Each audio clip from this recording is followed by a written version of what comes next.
Nossa, esse tema é triste, né? Existe morte por acidente? Eu sei o quanto dói uma mãe, né? Perder um filho em tenra idade, quanto dói para os pais. É importante compreender que, na verdade, não houve acidente. Na morte por acidente não há enganos. Aquele era o momento do desencarne da pessoa na visão espírita. E, por exemplo, na hora que, no caso daquele que perdeu o voo de avião, é porque não era a hora dele. É importante entender isso, né? O espírito, ao desencarnar de forma traumática, frequentemente no acidente fica desacordado, passando por um período de transição e recuperação. É levado aos hospitais no plano espiritual, tem macas, na hora do acidente existem macas, a pessoa desacorda em frações de segundos, desmaia em minutos, segundos antes, aí ele fica em tratamento recuperando-se. O período de recuperação depende de caso a caso.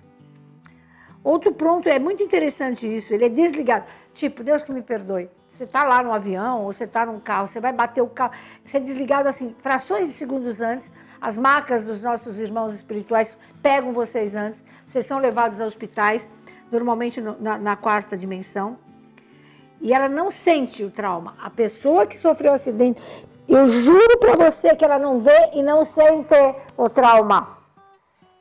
Ele é retirado daquele trauma milésimos de segundos antes, para não sentir e não ver os ferimentos. E, portanto, o corpo não se desgasta. O corpo se desgasta, mas o espírito não. Então, e nem vê, e nem sente, e nem sabe de nada. Ele fica lá um bom tempo, em estado errante, chama errante, tá? Mas não é de erro. E fica sendo tratado na quarta dimensão, normalmente chamado Escola de Santo Agostinho, às vezes na quinta dimensão, chamado André Luiz Nosso Lar.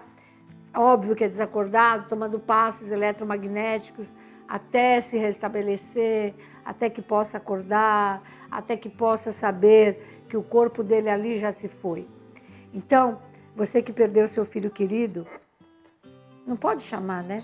Porque, primeiro que ele não vai ouvir, e não pode nem pensar em lembrar dele daquela forma, porque ali ele não está. Muita gente que já sofreu, bateu o carro e ficou em coma e voltou, pergunta para ele se ele lembra, se ele sentiu o baque e se ele viu ele todo quebrado. Não viu. Mesmo quando a pessoa fica em coma, que se acidentou, não lembra. Deus é maravilhoso e Deus não erra. Eu sei o que é duro. Eu sei porque eu faço psicofonia, psicografia e sei o que uma mãe sofre quando perde um filho. Mas a providência divina não permite que a pessoa sofra na hora desse desenlace, desse desencarne tremendo, com acidentes tremendos. Bom, gente, eu sei que é triste, mas eu vim para contar essa verdade espiritual. Um grande abraço.